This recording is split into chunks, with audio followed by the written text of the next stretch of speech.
So, I believe we had a slight disagreement about Ukraine. Yeah. But first and foremost, uh, tell the folks who you are. Hey everyone, I'm Miles Schneiderman, and I'm currently I edited a wrestling news website, so that should be credentials right there. Ooh. Um, but yeah, I've been doing a lot of podcasting for the last decade, which I think is how we know each other. Yes, I Because was a yeah, big fan of Smash Fiction back in the day. yeah, it was a good show. It was a good show. But as it happens, I also have a degree in journalism and political science, Damn. and I have been following and in my own way covering events in Ukraine and Russia related stuff since right around 2013, I think, is Okay. when I started really looking into it. So I've been on this for a while. You know what I mean? Yeah. Um, while I don't have any academic credentials per se, I am Mm. terminally online and I do mean, as am I. politics. Yeah. Yeah, I do politics. And I had a brief stint where I was working with some refugees from the Ukrainian war crisis, helping them get citizenship. So Nice. yeah, not this war, the 2014 Euromaidan, Maidan Right. war, All right. whatever, Yeah. and stuff like that. So this should be interesting. Now, before we really get into it, I was wondering um, where you stand, like politically, fundamentally, because I'm really anti-authoritarian. Yeah. Yeah. Okay. Good. I'm super far left. So Okay. like I think we'll probably agree on a lot of things then. yeah, and one thing that I always tell people, like when I start political debates is like one thing that's good to understand about me is that like you know how the right will always accuse leftists of like hating America, Yes. and they'll always be like, "Oh no, we don't hate America, man. Come on, that's hyperbole." In Yeah. my case, it's not really. Like I Okay. kind of do. Yeah. No, I can understand that. I also don't think America is the best place in the world. Yeah. Like, there are better individual places, but I think as a whole, America has a lot of, well, we're testing that system to its breaking point right now, but at Mhm. least we have a leg up on a lot of other places. It's a decent place to live for sure. Like when it comes to actually like choosing a country to live in, this would probably be close to the top of my list, even though there's a lot of fucked up shit that goes on here. I can swear Yeah. here, right? Oh, by all means, swearing Okay, is just making sure. Just encouraged. making sure. I don't know if I'm going to be able to talk about this stuff without Oh swearing. no, So, go right um, on, man.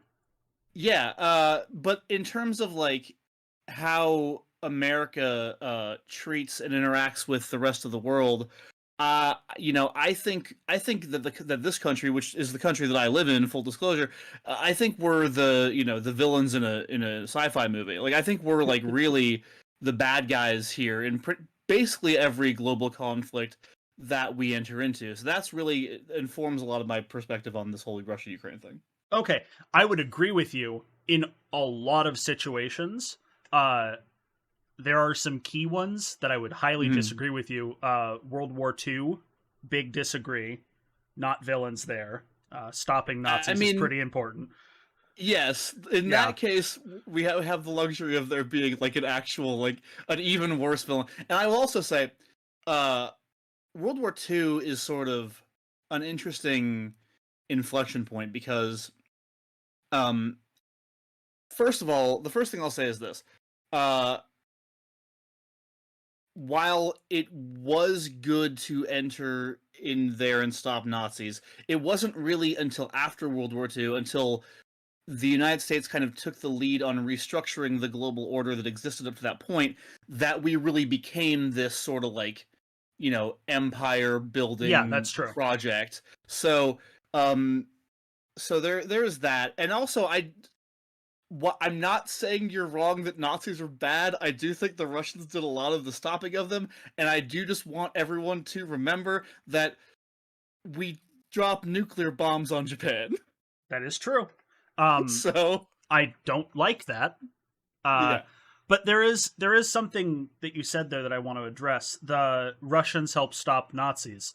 I agree they did, but the Soviet Union was not great. And Oh God, no! compared, Certainly not, especially not under uh, Stalin. Christ, no, God no, not even under Lenin. Like Lenin was a no. piece of trash once he took power. Mm-hmm. But Absolutely. I mean, yeah. yeah. So as I said, I think we're going to agree on a lot of things here, and it's just going to come down to like some very minor disagreements. Yeah, Um, yeah. so when it comes to Ukraine, why America bad? In my view, America bad because we could have prevented this and chose not to. How would we have prevented this? The most immediate way we could have prevented it in terms of like stuff we could have done in, early 2022 before the invasion, which incidentally, invasion bad, Russia bad for invading, Putin bad for ordering invasion. Like, I'm not here to Yes. defend Russia or Putin about any of Okay, this. good. Good. I was a little worried. I was a little worried. No. I mean, look, I'm not. I think some of the propaganda that's come up goes a little insane when it comes to Putin. But like, fuck that guy. That guy sucks. I'm not a Putin guy. I'm not a Russia guy. Like, Good. And they definitely should not have invaded Ukraine, and it's horrible that they did, and they should be facing legal and moral consequences for doing that. I believe they currently are. Yes. That having been said, had the United States early on, early in 2022, late 2021, announced to the world that there was no way ever that Ukraine was ever going to join NATO, I don't believe Putin would have invaded. Okay. Now maybe I'm wrong. Maybe I'm wrong about that. I think you're wrong about that. Okay. Because Russia under Putin has annexed Georgia and Crimea and was attempting to annex Donbass, and I don't think that would have stopped if NATO had been off the table. I think okay. Well, I do, but I don't think we need to really get caught up on that. Okay. I think that in general, like beyond the specifics, NATO expansion, the fact that NATO promised not to expand eastward of Germany and then did, the fact that our relationship with Russia since basically the fall of the Berlin Wall has been characterized by very aggressive, very hawkish behavior.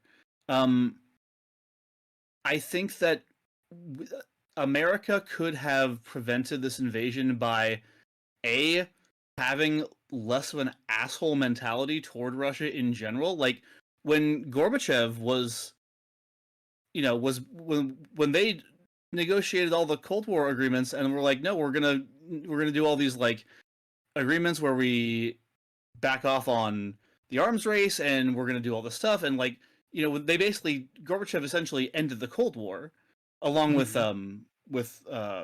Reagan. He was a very popular figure in the United States. Everybody knew and loved Gorbachev. Gorbachev, he was winning Nobel Peace Prizes. He was, he really wanted to build a state in Russia that sort of resembled what we're seeing in Scandinavia, sort of a democratic socialism. Yeah. And he had brought in the process of democracy to Russia. He had done a lot of good in terms of that for Russia. And then, he goes to meet with the leaders of the West, the United States and the Europeans, and he's like, hey, I'm gonna need some help. I'm gonna need like a lot of help, like building this, like we can do this together. And we told him, and by we I mean the West collectively, not just America, but America by that time essentially is the one telling the West what to do. We told him no. We told him no, fuck you. You're actually, if you want help from us, if you want help from the IMF and the World Bank, you're going to impose the same crippling austerity measures on your people that we've asked everybody to impose. Yeah. And Gorbachev refused. And that, of course, was followed by Yeltsin, and Yeltsin breaks up the Soviet Union, and everything that happened after that, I mean, God, it's like, there is such a long history, and this is what people don't seem to understand about Russia, is that, like, there is such a long history of them coming to us and being like, hey, do y'all want to, like, make this work? You want to help us? Would you like to help us like join the community of nations and bring our people out of poverty?" And us saying no. No, in point of fact, we're going to take steps to further impoverish you. We're going to support the Yeltsin regime, even when he surrounds the parliament, and bombs it. And like that's what we're going to support. We're going to support your corrupt leader, who wants to just completely loot you of all your national resources. And so there is that, and then of course also there's the United States history of regime change in Ukraine, which should be considered, not just in 2014. The first one was in 2004. We were the ones promoting the protest movements and like manipulating the Ukrainians into regime change, just like we did. I think, for everything I've read, suggests to me that the 2004, the Maidan Revolution, was, while it certainly started out as a legitimate democratic revolution, as it was called at the time, like many revolutions are, it was co-opted, and it was co-opted by far right forces inside Ukraine, and so like I just don't think I think the United States has spent years, decades now, meddling in Ukraine, not to help it. We never intended to bring it into NATO. Our goal the entire time, throughout our meddling with Ukraine, was to basically spook Russia. This is on the record, like people have talked about how there have been studies like from think tanks about how like this is how we bait Russia into another Afghanistan. If we can get Russia to invade Ukraine, then they're going to be expending tons of their resources. We're going to throw weapons at them. Fucking Washington officials didn't think that Ukraine was going to put up the fight that it has, which kudos to them. Because they thought there was a Washington Post article that very early in the war that it revealed that they thought it was going to be over in a matter of weeks, and they were going to be funding like an insurgency. And a lot of that, from my understanding, comes down to not only Ukraine being much sturdier than it was originally thought to be, since they've been basically building up tons of defensive lines and plans since the annexation of Crimea and the Donbass, but also just the sheer incompetence of the Russian military. I mean, look, yeah, I've honestly had a hard time like finding a ton of sources that I necessarily trust and believe in terms of what's actually happening over there. But certainly, I mean, they were supposed to take Kiev a year ago. Oh yeah, I remember, and they haven't yet. I remember the giant line of tanks rolling down from, what was it, Belarus? Just to the north there, and then just getting absolutely decimated by the Bayraktars. Fantastic stuff there. And one thing, so basically my answer to you is I think the United States is using Ukraine. I think we are using Ukraine to get to Russia, and I think that if we had not been so dedicated to manipulating them and using them as a weapon, as a proxy weapon against Russia, this would not be happening. Okay. Counter to that, I think that a lot of the... Now, I'm not going to speak because I honestly don't have a whole lot of at hand knowledge when it comes to the meddling in Ukraine before 2020 or 2014. Mm-hmm. That's not in my wheelhouse at the moment. But I don't see Putin and I don't see Russia under Putin's leadership as being anything other than a regime trying to restore or trying to go back to a Soviet Union greatness, if that makes sense. Okay. 1 second. Sorry, I just got distracted by something, and I have to fix it. No worries. Understood. I have to fix it. Okay, maybe that'll work. I don't know. I just noticed my camera wasn't working on Discord, and it's being goofy. Anyways.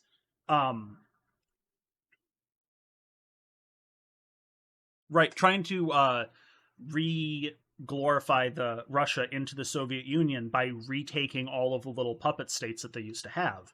Hmm. Um, you can see this a little bit, I think, or a lot of bit with how tightly Belarus is with Russia in this invasion.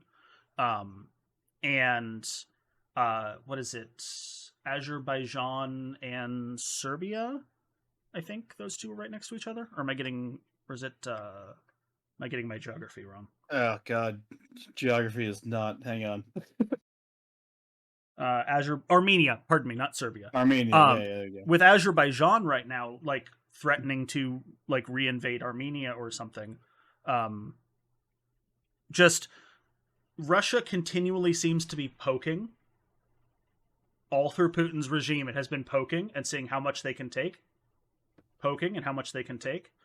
Um, and while I fully agree that the U.S. never and the West broadly never handled post-Soviet Russia properly, in my in my perfect world, they would have been the Soviet Union would have fallen, and then money would have flowed in to help reconstruct um, the country, and the world would have become more unified as a result, uh, and less, you know, antagonistic towards each other. absolutely. And in fact, after Russia eventually collapses from this war, I think that it is imperative that the West that has been supporting Ukraine moves in and supports the Russian people. I don't think that's going to happen. I If Russia does collapse from this war, then that I think the United States is going to see that as a strategic goal achieved and move on to the final boss, which is China. Because the US does not want the reason all of this is happening is because the United States will not accept a world. And by the United States, I don't mean the people of the United States. I mean the people in charge of the United States, the military, the government. Um, will never accept a world um, in which we are not in charge of everything. You know, the idea of a single polarity world or a multipolarity world, right? I mean, yeah.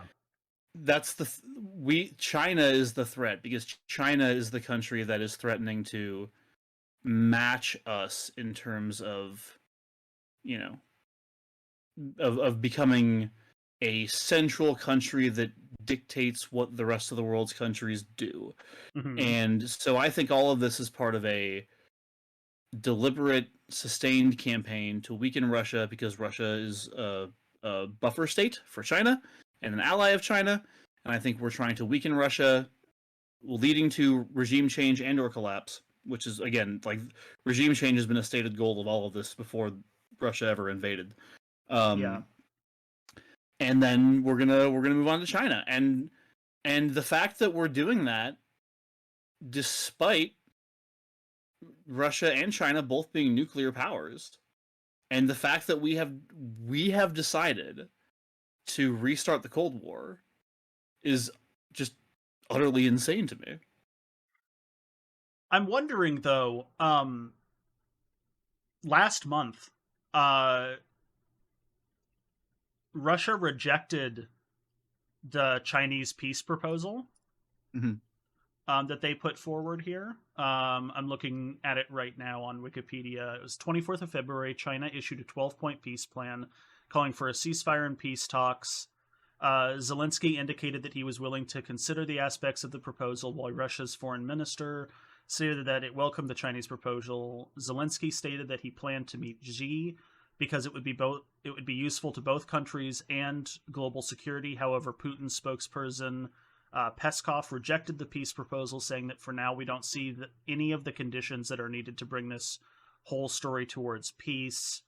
And Okay. then 2023 Belarus Chinese summit, Lushenko and Xi jointly stated deep concern about the development of armed conflict in the European region. Blah blah blah. Okay, Mm-hmm. um, it just seems to me that um, Russia and China have been kind of not doing so hot over this whole thing. What you mean that their allyship? yeah, their relations over this Yeah, particular invasion have been strained greatly. Um, maybe that's also part of the goal. Who knows? maybe, but I don't know. It seems to me. I say that a lot. I'm sorry. No, Uh, you're fine. I know. I just catch myself on this sort of shit. Um, it's just I don't know. I'm having trouble seeing the uh the master puppeteering, so to speak, Mhm. when it comes to like America moving towards knocking down Russia and then China, especially when there are other countries. India comes to mind, especially another huge populous country that is about to explode, and probably become another world power. Hmm. Um, it just, I don't know.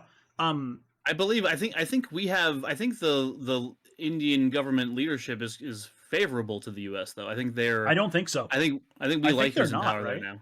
I thought they Is it? were. I thought that, Did it just I could change? be wrong about that. I could be wrong. I'm gonna hang on. I'm gonna Google real quick. But I was under. It was my understanding that we approved of current Indian leadership. I could be wrong about that. Okay, let me I mean, it let me might. It's see. not. Yeah. Anyway. It's not a big deal. I'm just Yeah. curious because Yeah. it was my understanding that Russia and India and China were all kind of talking to themselves or talking amongst themselves. Um, Yeah. I'll admit to having a bit of something of a blind spot here when it comes to India's role in all of this. So I'm yeah, not. I'm not gonna sit here and call myself an expert on India for sure. me neither. Um, I will say that I like regardless of whether or not you think there's a sort of master plan to go after China, all of this that might be a little bit galaxy brain on my part. I don't know. That's just kind of how I see the big picture. Yeah, But I don't think I think it's very difficult to argue that the United States didn't want Russia to invade Ukraine because I think we did. when you so I need a very specific example of who the who the they is and that like who the we are. Like Okay. what forces in the US wanted that? Uh, Probably Biden. I would Okay. imagine, the sort of the top level government, and then CIA, Pentagon, the military industrial complex, as one might call it, and the intelligence community. Okay. Interesting. Hmm. I mean, Biden's been the guy behind Ukrainian regime change for a while now. Like, that was Has why he? that yeah, that was why that leaked. Remember that leaked call with Victoria Nuland and George shoot Pyatt Yeah. um back in 2014, where they discuss the fact that well, they basically decide for themselves who's going to be the next leader of Ukraine.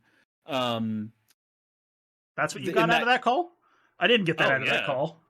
absolutely. Oh.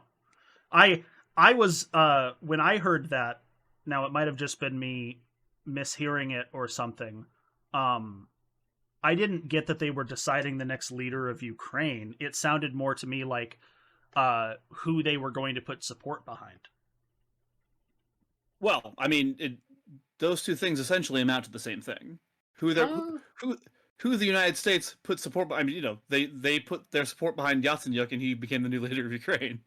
So, like, the United States, when we might not openly say we are declaring the new leader of Ukraine, but they, in the call, Newland and Pyatt reveal who they believe should be the new leader of Ukraine, and then they talk about how they're going to make that happen, and they reference like needing the approval of Biden, who was vice president at the time. mm-hmm. Yeah. And so Biden has kind of been very involved in Ukraine, which some people will tell you. I don't know that I'm one of them, because I don't know that I want to go to this particular place, because I don't know enough about it. But some people will tell you that is one of the reasons that Hunter Biden got the board seat on whatever he got the board seat on, blah blah blah, laptop story. It's a whole thing. Oh, I don't want yeah, to do no, it. I honestly think that Um, was more just because he had the name Biden attached to his name, and Very possible. Again, I'm not I'm not that guy necessarily with the Hunter Biden laptop story. yeah, it's just a whole Although bunch of revenge porn. I do think there's some suspicious shit going on both sides of that. But regardless, yeah. So I think Biden is part of the plan, and I think that, but I think it's really, you're talking about CIA people, you're talking about FBI people. I think CIA mostly, like intelligence community is what is dictating a lot of our foreign policy, what the intelligence community thinks we should do. Yeah, and I think they wanted Russia to invade Ukraine. Okay. I don't know. I don't know what I think about that, actually. I don't know what I think, because I yeah, I don't know. I don't know where I was going with that.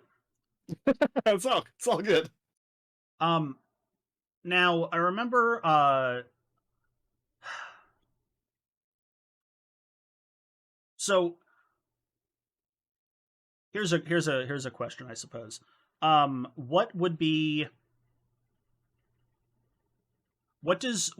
do you hope happens as we stand right now? What do you hope happens as far as Ukraine goes? I hope a deal is made to end the war as soon as possible. Okay, and what does ending the war look like for Ukraine? Like, do they get all of their borders back? Yeah. Well, any deal, as you mentioned, China proposed something and Russia didn't like it. So, like, part of making a peace treaty with Russia, part of helping Russia and Ukraine stop fighting each other, is going to involve some concessions to Russia. And I think that we're going to have to kind of be okay with that, because I think the alternative is we give Russia nothing, Russia has no incentive to withdraw troops, war continues, and we march toward what could eventually go nuclear. So I think that anything is preferable to that. I think that anything that takes us closer to nuclear war should be avoided at all costs. And I think that if Russia ideally, let's say Russia, let's say Donbass and what's the other one, Luhansk, officially become part of Russia. They're a Russian-speaking ethnic group anyway. They're ethnically Russian. They support Russia. The whole reason they rebelled is because they didn't like the fact that Ukraine was getting close to the EU. That's actually, from my understanding, that's wrong. Then that's Russian propaganda. Is that really? those regions are actually ethnically Ukrainian, primarily Ukrainian-speaking, and the idea that they were Russian and like mostly ethnically Russian is the Russian propaganda that has been pushed out constantly to justify their invasions and annexations. Okay, and in fact, like the far right wing defensive organizations there were also put there, but like funded heavily by Russia through back channels, like the Azov Battalion was originally partially funded by Russia when it was first getting started. And like that area has a really strong history of being like anti-authoritarian and anti the type of government that Russia has. Well, I think that okay, that's two different things. First of all, I would love to get more information on where you're getting the idea that is Russian propaganda, because everything, I haven't seen any source that I've looked at that suggests that the people of Donbass are ethnically Ukrainian and speak Ukrainian and want to be part of Ukraine. I haven't seen anything about that. So I would be interested to see your sources on that, because I honestly, I just haven't seen it ever at all. Okay. So everything that, like I said, everything that I've read, which I would like to think of myself as pretty well educated and have good sources, but everything that I've read has agreed that those regions are ethnically Russian and speak Russian, and that is why they rebelled after Yanukovych was overthrown. The other thing about Azov and the far right, that just strikes me as being really unlikely. And the reason for that is because, and maybe it's true, but because like you never know who's giving money to who, right? Who's delivering who back channels. There's like this whole, all of this is made way more difficult by the fact that everybody involved is swimming in corruption and is really That's just hard kind of to the know. world, though. Yeah, exactly. I find it difficult to believe that Russia would support any group that identifies with anything resembling fascism or Nazism, simply because of the history involved. I mean, Putin is a lot of things, and none of them are good, really. But he's not a fascist. I mean, that his brother died at Leningrad. That guy hates fascism. And so whether or not he hates it, though, is immaterial to whether he would use the people to get what he wants, though, right? You're not wrong about that, and that's why like I'm saying pretty like I like the Chechens in the war, right? Mm-hmm. They're shitlords. They pretty right leaning there, and probably fall under are that. They Nazi shitlords? I think so. They're pretty close to enough. Yeah, like. And what did he do with them? He sent them in to go wreak havoc and cause the most brutal war crimes of the 21st century, right? Like, a lot of war crimes to choose from. I would hesitate by putting any one at number one without well, we have to do the list. Yeah, well, at least put it this way: worst war crimes in Europe in the 21st century. There you go. That's narrow enough. Fair enough. But yeah, I just did a quick Google search, right? So I just did Russian propaganda regarding ethnic Donbass, and the top 3 links that I went to were from Le Monde, which is a French international magazine or publication, uacrisis.org, and europa.eu. And they're all roughly reporting the same thing, that the Soviet Union and Russian propaganda have pushed the message about Russia-speaking Donbass as well as Russian-speaking citizens of southeast Ukraine. However, official numbers say the opposite. In 1897, it was 58% of the people there were speaking Ukrainian, with only 31% Russian. And I know that's like over 100 years old, but that's 100 years ago. I'm looking to see if that article didn't have any more information that was newer. Let's see here.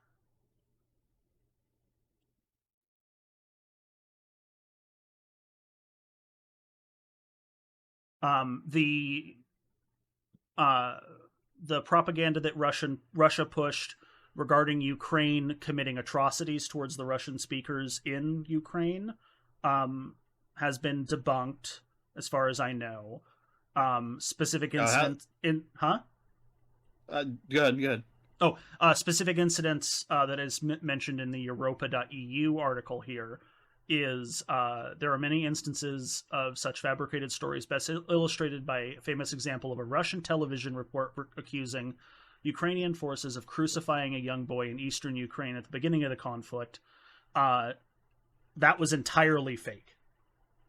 Sure, and those kind of dramatic examples usually are. Yes, but this has been going on for as long as Russia has been trying to get into Ukraine, and whenever I'm looking at this whole situation with Ukraine, all of the information I see boils down to Russia being the antagonist in this.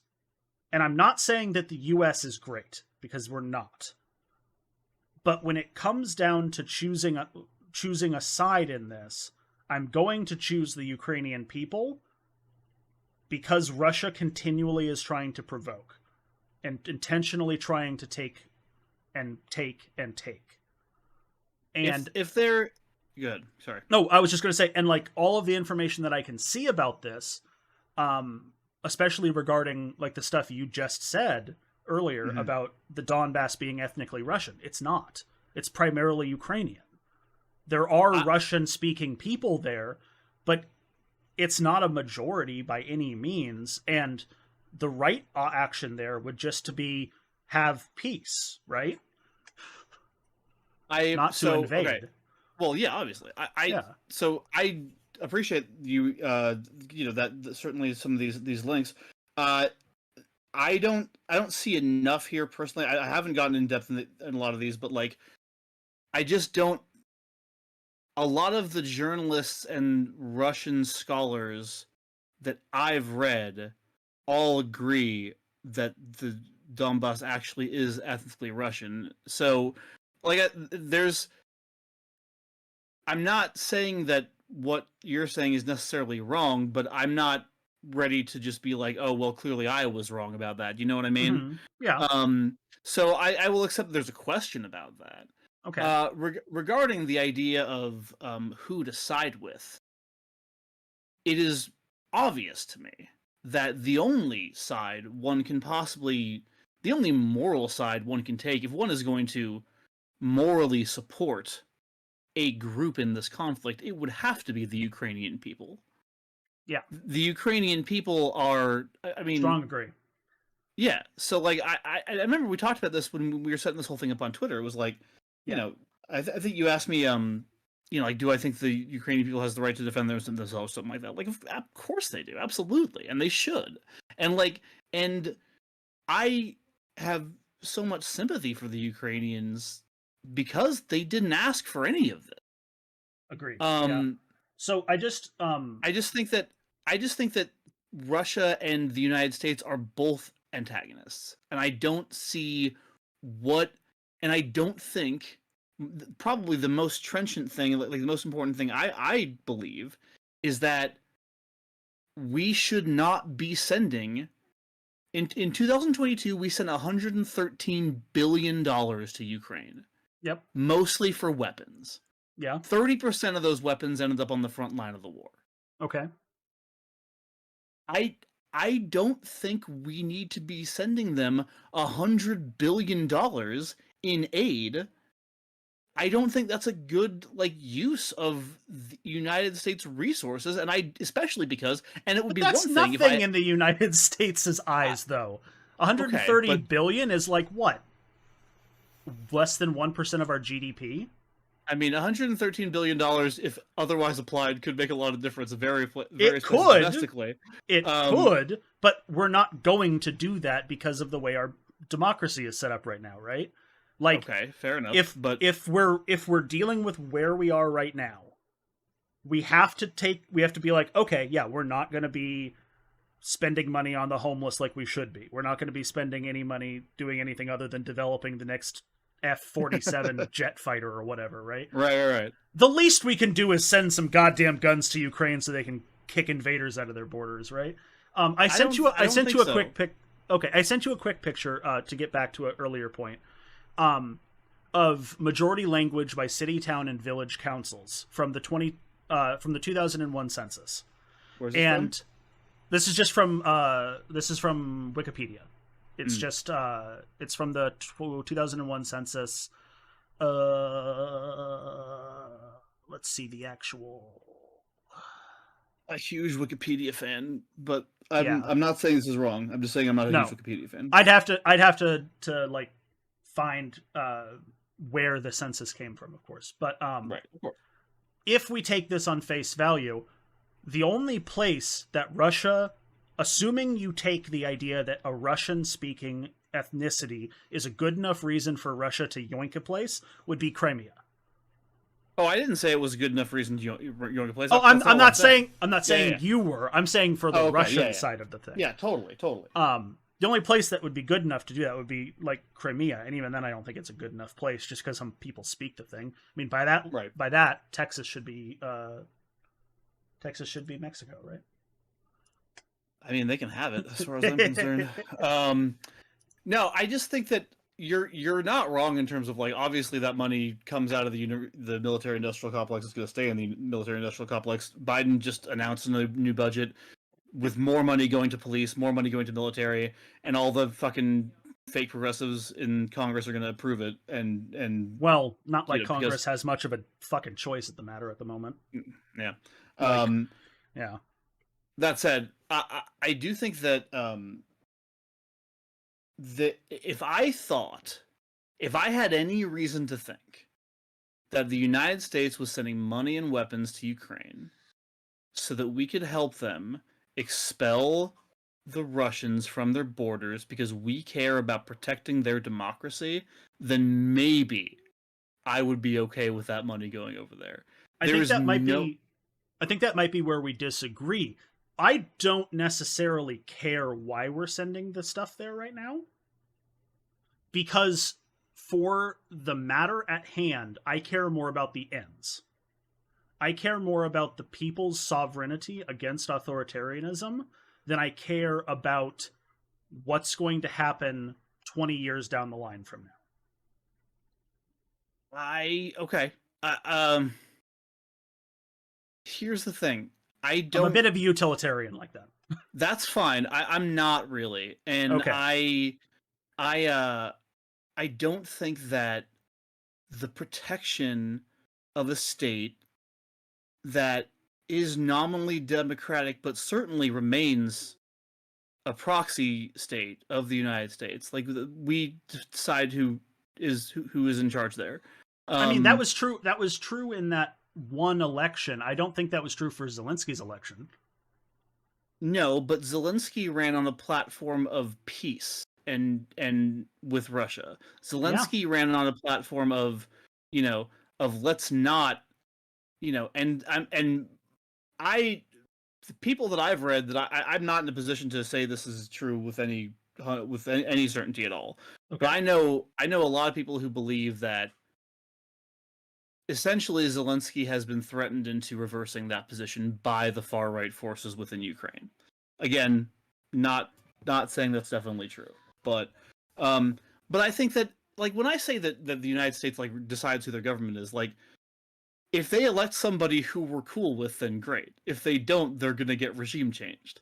And I Maybe. do care, definitely. We do it all everywhere. Ever since the end of World War II, the United States has been rigging elections, assassinating democratically elected leaders, just generally meddling with other countries. If I they agree with that. Like before, what was it, like 2010, 2012, right? what happened in 2010, 2012? Internet, the freedom of information became so much bigger. As you like, I honestly think, and this may be a bit my naive of me, but I think that as you grow this base of information that people have access to, the people in those countries that have democratic societies are going to be able to better defend themselves against um, foreign interference, including America's. Now, that requires robust systems on their part because we can Hmm. see how America didn't do that. We didn't have robust systems of education when it comes to internet stuff. And so we got the fucking 2016 and 2020 nonsense with Trump saying that the elections was stolen and the foreign interference that got Trump elected in 2016. But after that, a vast majority of people in the US have gotten more competent at determining like where to get information from. And especially with the Hmm. pandemic, I think that's also true. Yeah, I'm not going to call you naive because I think I understand why you think that. I just don't share that belief. I don't Okay. think that the internet has in the long run contributed to people being more informed and I think the internet has become another propaganda tool of the state personally. Um and I do think that we continue to like I do think we interfered in Ukraine in 2014. I do think that the Maidan protests were. I mean, McCain went there and supported it. Like I think that Is that we, of but isn't that okay? Like, isn't it okay for a course it's foreign? okay. Yeah, it's okay for like Yeah. a foreign guy to go and like support a change in like uh it would be almost weird, right? If somebody, say China immediately right now had a revolution and a democratic society rose up. It'd be weird if Biden didn't go over there and support them, right? Well, but so this was before the actual coup, but regardless, if that's, you have to ask yourself if that's what they're doing on the surface publicly, what are they doing not on the surface? What's Yeah, happening I behind the yeah. scenes? I And already I think agreed. I that already agreed with that stuff. Yeah, yeah, yeah. yeah. So like I'm just saying, Ukraine in 2014 is to me an example of us continuing to meddle in foreign elections and meddle with foreign democracies, and I just don't. It does matter to me that the United States is giving money to Ukraine not for the purposes of helping Ukraine, but for the purposes of dragging out the war as long as possible, because the longer it goes on, the more resources Russia spends on it. That to me is monstrous from the perspective of like of being on the side of the Ukrainian people. Yeah, Because if if if that's true, that is correct. if Russia, if we hadn't helped them, if we hadn't given them money and weapons, just like hypothetical, if Mm-hmm. we hadn't given them money and weapons, and Russia had just come in without meaningful opposition, I bet, like, okay, let's give the Ukrainians more credit than that. But like, I think it's safe to say that part of the reason they've been doing so well is because of our support. Would you agree with that? International support has been incredibly International important. support, Yeah, yes, yes. So like like, I'm not sure if you remember this, but just a small little nugget. mm, Um, Around this time or April last year, there was the Ukrainian, I think it was Defense Ministry or maybe just some group of guys, put out an entire song about how good the Turkish, I think it was Turkish or Hungarian oh yeah, drones, do you the remember this? Bayraktar song. Do Yeah, you remember this? yeah, that was great. And like, I think it's that international support that is important, not just the Well, United States one. Um, because even if we didn't get involved, I think that enough other countries would have, that while Ukraine may have fallen, it probably would have taken double or triple the time Russia thought it was going to. Like they might have fallen at the end of the summer, right before winter, rather okay, than sure. holding on through the winter. Sure, that's fine. So, like, say that Yeah. happened, and now say that happened. It happened just like that, and now Ukraine is now the fighting is over because Ukraine has fallen. Russia has taken over the country essentially. Let's just say, Yeah. like, to my mind, people aren't dying anymore, I and think that's a they would good be. thing. Oh no, I think that with the I'm way not that saying it's a good thing that like they successfully no, invaded, yeah, but like, yeah, I gotcha. yeah, yeah, They It's not a good thing that they were invaded, but the war is over. The right. war is over. Ukraine is occupied. I don't see people dying stopping. I see between Russia and China, they both have a pretty bad history of ethnic cleansing I under mean, their regimes. Putin's Russia is a pretty multiracial state. I mean, yeah, but I don't think, because there is a long history in Russia and through the Soviet Union with Ukraine of being anti-Ukrainian, like really Okay. heavily anti-ethnically Ukrainian. Um, are you familiar with what's happening with the Uyghurs in China? Uh, I'm familiar. Yes, I'm familiar with various perspectives on that. Yes. Okay. I worked with people who were in those communities that escaped and sought asylum when I worked as Hmm. an immigration paralegal. Um, that is real. They're being genocided and re-educated. So Okay. if my testimonial can persuade you, know that it is as bad as it is being reported, if not worse. Certainly not Um, going to argue with you about it. okay. Absolutely not. Uh, and I see what Russian troops are doing as were invading and taking land to civilians, and I don't think that the Russian military would have stopped that just because they got the whole state.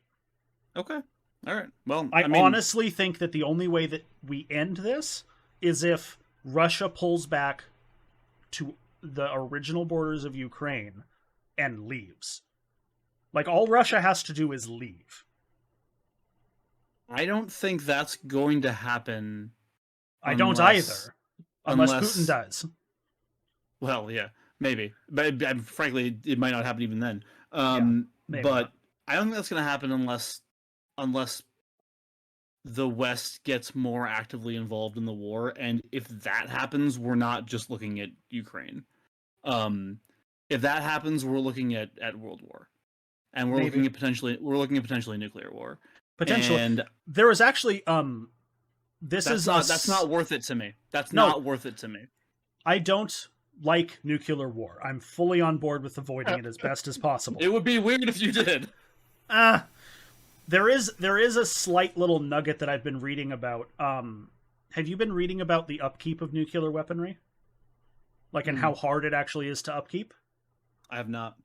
So there are isotopes that are required for the detonation of a nuclear weapon that deteriorate in years, that have to be replaced. And it's not a cheap replacement.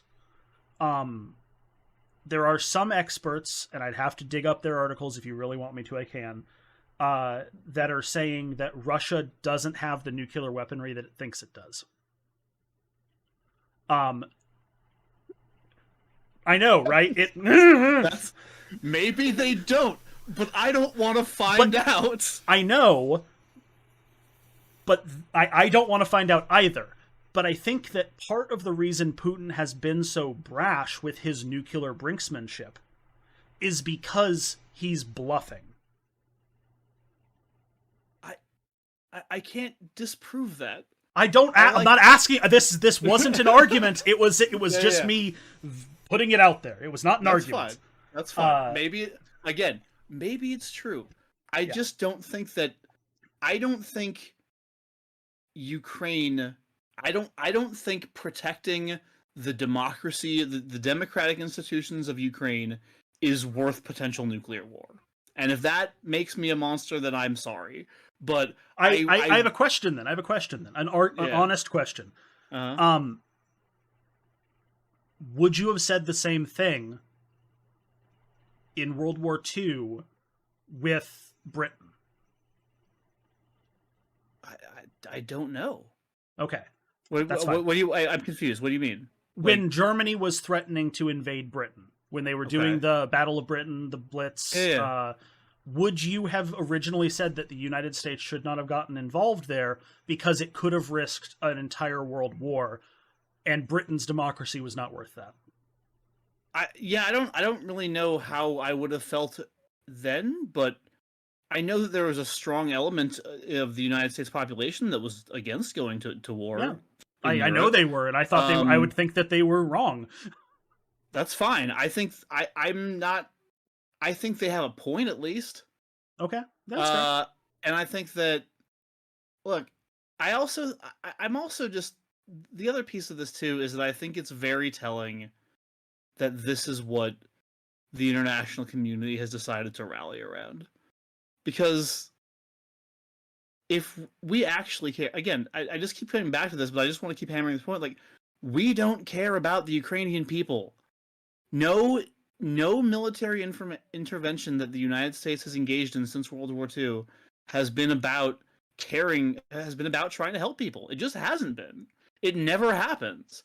And I don't think, if we care so much about people being annexed and their territory being taken by force by occupying powers that ignore treaties and regularly kill people and commit human rights violations and war crimes, why do we not give a shit about Palestine?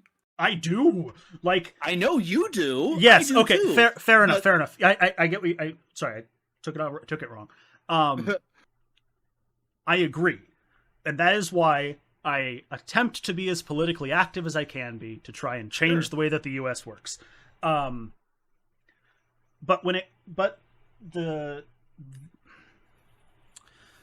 I think it comes down to the utilitarian argument for me. I care more about what the people of Ukraine want than I care about what the military-industrial complex of America wants. Just because I can't do anything about the military-industrial complex, but I can help the Ukrainian people. I would argue there are some things we can do about the military-industrial complex. It's really fucking hard. It is, and that's why I try and be as socialist as possible. Right, absolutely, and you should. I don't support the United States going around being global policemen. I don't support the United States going around being like we have the resources and the ability to stop this bad thing from happening. It is our responsibility then to do that. The reason I don't support this idea is because that's not what we do. We don't intervene in places where and again, like from a utilitarian perspective, like I get what you're saying that like regardless of the motive, at least the thing is done. Yes. But it's worse afterward. I mean, look at Iraq right now. Yeah, like, and I don't think we should have. I think we should have done better in Iraq. Like, right, I think we should have not left into Afghanistan. I agree. Well, I mean, yes and no. I think that there were good enough reasons to help the Iraqi people get rid of a monster who was doing genocide. I don't think that the way we did it was right. Okay, but the way we do it is never going to be right because we're not doing it to help those people. Well, I agree, and that's why I would like us to do it to help people. But we're not going to, and we're not going to do it in Ukraine either. Regardless of how this all turns out, the Ukrainian people are not going to come out better for our intervention. No one ever does. I actually disagree. I think that Ukraine is in a weird place, like geopolitically. They've got a lot of popular support around the world right now, like from democratic people, right?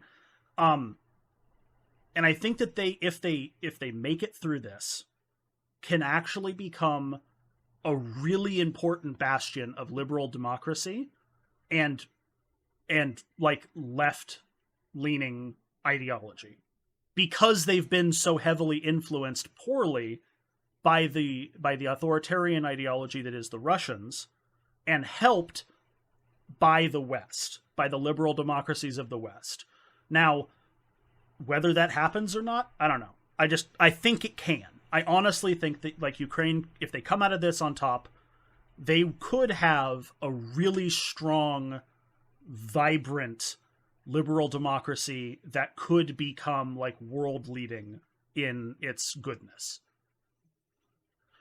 I honestly, truly, with no sarcasm of any kind, I admire your optimism in that regard. Maybe I'm just a cynic, but that's fine. We need cynics, man. But I mean, I think I'm very optimistic in a lot of different ways. But but when it comes to U.S. intervention, I am the most cynical person you will ever meet. I just don't think there's any chance, because it's never happened before. Yeah, it's just never happened before. And I mean, no one had ever flown before. A couple of sons of bitches from North Carolina decided to strap together some bicycle parts either, man. Like, there's always room for growth. Okay. I mean, look, again, admire the optimism. Hey, if there's not optimism in this world, it's a very, very bleak place. I agree with that, and that's why I completely, like I said, I'm not being sarcastic or shitty at all when I say I admire it. I just don't think there's any good outcome for the people of Ukraine at this point. I really don't, because I think that even if they do kick the Russians out, I think that we'll do what we always do, which is utilize the shock and trauma of which just happened to them to implement austerity measures and strip them of their nationalized resources and do everything that we have done with every state that we've ever attempted to influence. I mean, if anybody, like, I really strongly, if you haven't read, I'm not going to make a bunch of book recommendations, but if you haven't read The Shock Doctrine by Naomi Klein, I've not read it, but I've done adjacent. I've pulled a lot of stuff from there. I've heard a lot of stuff from there. I mean, this is a thing that we did this to Russia. Yes, Russia is probably the worst example. Like, yeah, it is. This is, so like I just don't have any optimism when it comes to good things happening as a result of U.S. intervention in foreign conflicts. And if that's the place where we disagree, I think that's a fine place to disagree. Yeah, but that's why I will never support U.S. intervention. Fair enough. Well, I hope you don't get too mad about me posting a whole bunch of stuff about the Ukraine war and how we should be sending more javelins, more HIMARS. That's fine. I'm likewise on the other side, because basically, if you go to my Twitter at MJ Schneiderman, you're more than welcome to do it. I post about professional wrestling and leftist politics. There you go. Yeah. I post about leftist politics and the occasional cat girl joking about the cat girls. Yeah. And I post a lot of shit that's anti-American and like anti-U.S. intervention and that kind of shit. So like I don't think either of us is really walking away from this really changing our position. But that's fine. It doesn't have to be about that. Damn good conversation. Yeah. It's a damn good conversation, and I think it's important to recognize that like it's a conversation that can be had. And that, like, not everybody who has my position is a crony getting paid by Putin, and not everybody who has your position is, like, hopelessly naive. Yes. You know what I mean? That is very true. Yeah. I was as I said earlier, I was a little bit worried that you were tanky. And it doesn't sound like you're tanky. Fuck that. Nope. Yeah. That was my biggest worry going into this. It's like, oh, God, I'm going to have to talk to a tanky. He's just going to be like... socialist. I'm a socialist, not a communist. You would not believe how many people are socialist and tankies. Well, true. Yeah, but no, I don't care for Russia, man. I'm a communist, but not the USSR. I think the USSR was actually fascist. It's a whole nother conversation. That's very interesting. I would love to have a conversation sometime. But yeah, that's very interesting. Yeah. Now, I remember I wrote a paper once in college about how Marxism should be tried. It should be tried here because Marx never envisioned a transition from feudalism to communism directly. Marx thought we needed feudalism, then capitalism. Yeah, as a stepping stone. Then communism, yeah. Yeah. So it's never actually Marx's vision has never actually been realized. No, it has not. It's been sidestepped pretty heavily. All right. Anyway. Yeah, this was good talk. It was good talking. Appreciate it. Yeah, absolutely. All right. Well, much more productive than sniping each other on Twitter. Exactly. That's why I like having conversations with at least one face. Apparently, my camera worked at all during this. Not for me. I'm not sure if it has for anyone else or not. But not. Well, for me. it's on my stream, so at least. Okay. Well, that's good. All right. And again, if you want to shout yourself out again, have the platform. Yeah. So again, my name is Miles Schneiderman. I don't really have any creative projects going right now, but because I have a full-time job and a wife and 2 kids these days. So who has time for that shit? But if you're interested in previous stuff, my friends and I did a podcast for like 5 years called Smash Fiction, which is very fun and stupid, and you can go check that out. Like I said, there's a lot of it, and they're all still doing podcasts together, Hard Choices and Garden Plot Skeletor and all that good stuff. So you can go check out all that shit. And then if you are a pro wrestling fan and you want to go somewhere for all your pro wrestling news, might I recommend WrestlingInc.com, the website that I run. Where I'm the lead editor. So I think that's about all I got to plug. All right, I guess I should say you probably I do still do one current podcast, which is the Unspoiled podcast, which if you want to hear, my friend Natasha has this whole network of shows where she goes over like books and movies like chapter by chapter. One person has read it before, the other person has not, or seen it before, or whatever, and they go through and talk about it. It's very fun. All of the shows that I do with her are behind a paywall, so if you want to listen to me on there, you have to become a patron of her, but you should do that because she has like a ton of content on there. And we covered like the Dark Tower series together. We did some Game of Thrones coverage together. We did the Neil Gaiman Sandman comics. We did Twilight. We did Mistborn. We're currently doing the Charlie and Harris Sookie Stackhouse books that True Blood is based on. So Oh, yeah, okay. Unspoiled. If you wanna check that out, that's the place you should Cool. go. I have a little bit of a bugbear with the Name of the Wind series. Mm. Have you gone back to that recently? I have actually never read it. Okay, well, Yeah. don't. It's not worth the time. uh I have a hardline hate boner against Patrick Rothfuss right now.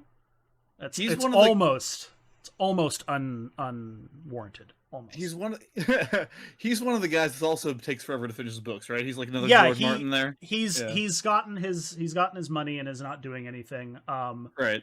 The problem with his books, TLDR, is that they're really badly sexist in a world that he built. Oof. And he hasn't, as far as I know, hasn't walked past that, like walked that back. He's more like, oh, it's just the way the world is. And then what he does is he writes very beautiful language, marvelous prose about absolutely nothing. The books basically boil down to, I'm going to go to college, and here's some story threads that I'm not going to talk about, and college. Well, fair enough. Yeah, I've got that book. So the first one's around here somewhere, but I never actually read it. Yeah, no, it's beautiful language, but damn, the story goes nowhere. I'm trying to work up the moxie, I guess. I've got the most recent Brandon Sanderson Mistborn book that I have to get through, because as soon as we're done with Sookie Stackhouse, we're supposed to go back to Mistborn. And while I love Mistborn and I think Sanderson's a very good writer, it just kind of becomes a slog after a little while, and I've been having so much more fun. I've been having so much more fun reading these like much lighter, character-driven stories where the writer is actually like having a good time, even though it's not the most meticulously written. Yeah. As opposed to like, I spent 24 years figuring out my magic system, and now I'm going to show you how cool it is. Yeah, that's the Jake syndrome when it comes to world building. I spend way too much time figuring out how sewers work, and then never tell anybody else. It's just in my brain. I get wrapped up in that in my own writing, and I've recently decided that I'm just not going to anymore. I'm just gonna set everything in the real world, because that's the one I know. Yeah, it's a good plan, man. Good plan. Yeah. Well, I appreciate the conversation. I'll let you get on with your life. Hi, man. All right, take care. Take care. Bye.